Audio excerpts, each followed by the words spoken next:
ಇದೊಂದು ಪುಟಾಣಿ ಜೇನು, ಕಡ್ಡಿ ಜೇನು ಅಂತ ಹೇಳಿ. ನೋಡಿ, ಈ ಜೇನು ಕಟ್ಟೋದಕ್ಕೆ ಕಡ್ಡಿನೂ ಕೂಡ ಸಿಗ್ತಿಲ್ವೇನೋ ಪಾಪ. ವೈರಿಗೆ ಬಂದು ಕಟ್ಟೈತೆ, ಕರೆಂಟ್ ವೈರ್ಗೆ. ಈಗ ಕರೆಂಟ್ ಜೇನು ನೋಡಿ, ಇದರಲ್ಲೂ ಕೂಡ ರಾಣಿ ಜೇನು ಮಾಡ್ಕೊಂಡಿದೆ. ಅಂದರೆ ಈ ಜೇನು ತೆಗೆದಾಗ ಏನಾಗುತ್ತೆ, ರಾಣಿ ಇರಲ್ಲ, ಒಂದು ಗುಂಪು ರಾಣಿ ಸತ್ತೋಗಿರುತ್ತೆ. ಆಗ ನೋಡಿ ಕೆಲವೇ ಹುಳುಗಳು ಮಾತ್ರ ಇದೆ, ತುಂಬ ಕಮ್ಮಿ ಹುಳ ಇದೆ. ಹಾಗಾಗಿ ನೋಡಿ ಕೆಳಗಡೆ ರಾಣಿ ಜೇನ ಮಾಡ್ಕೊಂಡಿದೆ. ರಾಣಿ ಹೊರಬಂದಿದೆ ಆಲ್ರೆಡಿ, ಹೊಸ ರಾಣಿ ಆಗಿದೆ.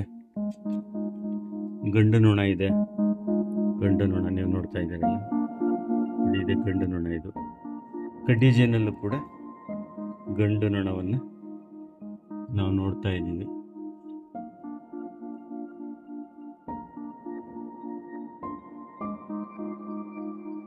ರಾಣಿ ಮೋಸ್ಟ್ಲಿ ಆ ಸೈಡ್ ಇರಬೇಕು, ಆ ಭಾಗದಲ್ಲಿ. ಅಂದರೆ ನಾನು ವಿಡಿಯೋ ಮಾಡ್ತಿದ್ದೀನಲ್ಲ, ಆ ಭಾಗದಲ್ಲಿ ರಾಣಿ ಇರಬೇಕು.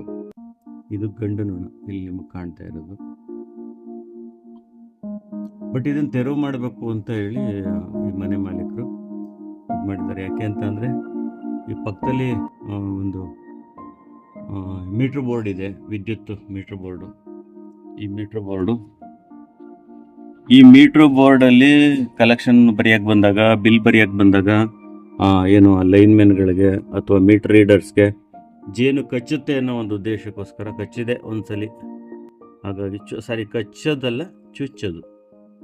ಚುಚ್ಚುತ್ತೆ ಅನ್ನೋ ಒಂದು ಭಯ, ಅದಕ್ಕೋಸ್ಕರ ತೆಗೀರಿ ಅಂತ ಹೇಳಿ ಅವ್ರ ಒತ್ತಾಯ.